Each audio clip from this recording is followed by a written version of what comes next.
Where do I even start? I guess there's really only one thing to say in this video, but I'm sure I'm going to ramble on for plenty of time afterwards. But that is that I have a new book coming out. And the reason I'm this excited, if you can't tell by my facial expressions or the pitch of my voice, is that this is my first ever traditionally published novel. So in May of this year, 2025, May the 15th to be specific, Michael Joseph, who are an imprint of Penguin in the UK, will be publishing my standalone adult medieval historical fantasy novel called The Lady of the Lake. And I'm so freaking excited. I have been waiting to talk about this book properly with you all online for, well, almost 2 years actually. I signed the contract for this book in spring, summer of 2023, so it will have been about 2 years when the book actually comes out and is available for everyone to read and hold in their hands. So yeah, I'm so excited I can just finally talk about it. But I'm also kind of lost for where to begin. So let's talk about the premise a little bit, shall we? If you cannot tell by the title of this novel, it is a reimagining of the Arthurian legends or the Arthurian romances, whatever you want to call them, which is a huge array of literature from the medieval era particularly, which spans hundreds of years, which spans various different languages, but all of which centres around the court of King Arthur, the King of the Britons. And one of the characters who appears quite often in these legends in various capacities is the Lady of the Lake, who takes on various names, but in my book is Vivian, which is one of the names she is given in the medieval texts. And in my story, Vivian is actually a princess from Dalriada, which was historically a medieval kingdom, which was where Scotland now is partly.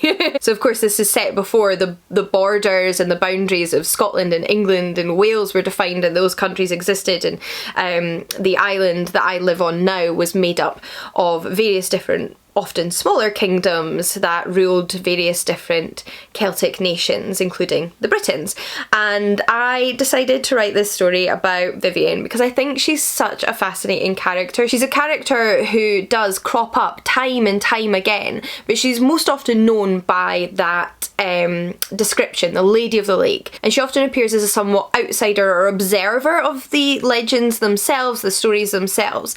And I thought it would be really interesting to imagine a version of these legends, a version of these romances, just like the medieval courtiers did once upon a time when they told these stories to crowds of sort of gathered gentry and probably people of various different classes to entertain, and envision how that journey might have, you know, transpired. So Vivian, in my book, like I mentioned, is Princess of Dalriada, who is sent to Camelot by her father as a foster child, although she's 15 at the beginning of this novel. It is an adult novel. She begins the novel at 15, but by the end of the novel she is in her early 20s. And the main reason she is sent to Camelot is because her father hopes that she will one day become the future bride of Prince Arthur, soon to be King Arthur. But as it turns out, it is not Arthur who captures Vivian's attention, it is instead his older sister Morgan. And this novel is a lot of things, so I find it hard to fully categorise, but it's first and foremost a fantasy novel, but it's a fantasy novel with a romance, and I don't want to undersell the importance of that romance, and the relationship between Vivian and Morgan I feel is central to the entire story. But it's not solely a romance, it's also Vivian coming to know herself, feeling like an outsider and discovering who she is and where she wants to be and what she wants. And it's also about the inner workings and sort of morally grey corners and power dynamics of Camelot. And my intention was to weave together various different Arthurian traditions from the medieval literature, some of which are contradictory, some of which lend themselves quite naturally to sit side by side and create something new. This is my own story and it definitely diverges in some places from the medieval texts, but I had a lot of fun kind of finding that balance, if that makes sense, and discovering Vivian's own like unique voice as a medieval woman and as a character to write about. So I loved writing this book. Let me tell you, I loved writing it, I loved getting to know the characters, I loved editing and reworking it with my editor as well. I found that process so much fun, and I also loved the research process. Potentially because I'm a historian who primarily writes non-fiction, I come at all of my writing really with quite a research heavy focus, and let me tell you, I read so much medieval history, Arthurian non-fiction and analysis by historians and literature experts, and medieval texts in order to write this book, and it was so much fun. I really enjoyed writing this story, and because I think somebody at least is probably going to ask in the comments, why didn't you write a Greek or Roman myth retelling? That's your background, you know, you did a classics degree. But I just want to sort of prepare you that there may be a little bit of Roman mythology in there too, because let's be honest, as much as we as modern readers and writers think we're obsessed with Greek and Roman myths, old medieval societies had us beat. They loved their classical mythology, and that is something that plays a part in this story for sure. But aside from all the medieval texts that inspired this novel, I think I was also partly inspired by some of my favourite fantasy TV shows like Xena Warrior Princess, which had a massive impact on me growing up, a little bit of BBC's Merlin, although it again diverges quite greatly from that TV show, but that was there, that was in the back of my mind. I also used to watch this cartoon, which I really need to know if anybody else watched in the late 90s or early 2000s, called Excalibur with an X. I think it was originally a French cartoon, but the English dub was on Channel 5 in the UK, and I have sort of been obsessed with the idea of a female-led Arthurian adventure ever since that TV show as a kid. Absolutely loved it. And then of course I was more generally influenced by Celtic folklore. So unsurprisingly, I loved writing this book. It's an amalgamation of so many things I love, so many of my interests, and I'm just so excited for everybody else to be able to read it too. As you can probably see, because I'm imagining it's on the screen right now, it also has this stunning cover that was designed by the team at Michael Joseph, which I am enamoured by. Like, what even are words? Clearly I put all of my words and capacity to articulate within the book itself, because it's not here with me today. But assuming that's covered the basis of what the book's about, let's dive down into the nitty-gritty details of the book release. So as I already mentioned, the book comes out on May 15th, Thursday, May the 15th, and it is published in the UK. I don't currently have any dates for, you know, foreign right publications.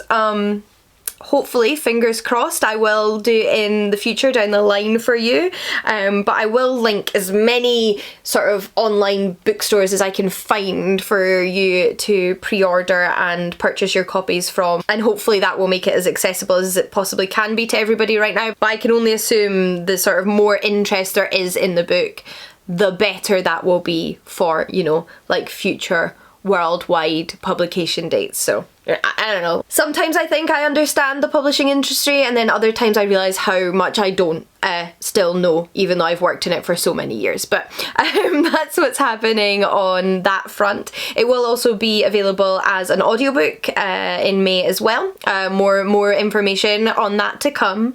And I am hoping I will be doing some events, both online and in person, for the book. I don't have any specific dates in the diary for you yet. It's obviously still a few months away, but if you would be interested in attending any in-person events, please do let me know, because it's really great to be able to gauge people's sort of interest in that. Yeah, it's still early stages on that front, but I am hoping to be able to do some things when the book does come out. I'm just so excited to talk about it. I'm excited to talk about my research process as well. I mean, I have thoughts on Thomas Mallory's Le Morte d'Arthur, but that sort of covers it all, I guess. What else could there possibly be to say? I have a book coming out in May, and I'm really excited about it. Obviously it would mean the world to me if you were to pre-order a copy if you're interested in it. It's so helpful as an author to receive pre-orders. It's a really good sign to the publisher, and it's something that obviously I would be really grateful for. But aside from pre-orders, you can also mark it as a book that you're interested in reading on the various different sort of reading tracking sites, whether it be Storygraph or Fable or Goodreads. You can add it to your library's wish list. You can tell tell a friend, you can share this video, you can leave a comment. Anything and everything makes a difference, and I really, really, truly appreciate all of the support everyone here has shown me over the years for the books I've had out in the past, and your interest in this book as I've sort of been dropping hints in the past few months, because I'm just so excited and so proud, and so excited and so proud, and those are the only two words I can possibly think to describe my feelings right now. But hopefully at least some of you will enjoy reading this book as much as I loved writing this book. And if you do have any questions in the meantime, then feel free to leave them in the comments. I will try my best to answer them and tell you anything I possibly can about the book and what's to come. But yeah, I best get back to the rest of my work now, because, you know, life carries on, and I will see you all again in the next one. Happy reading, everyone. Bye.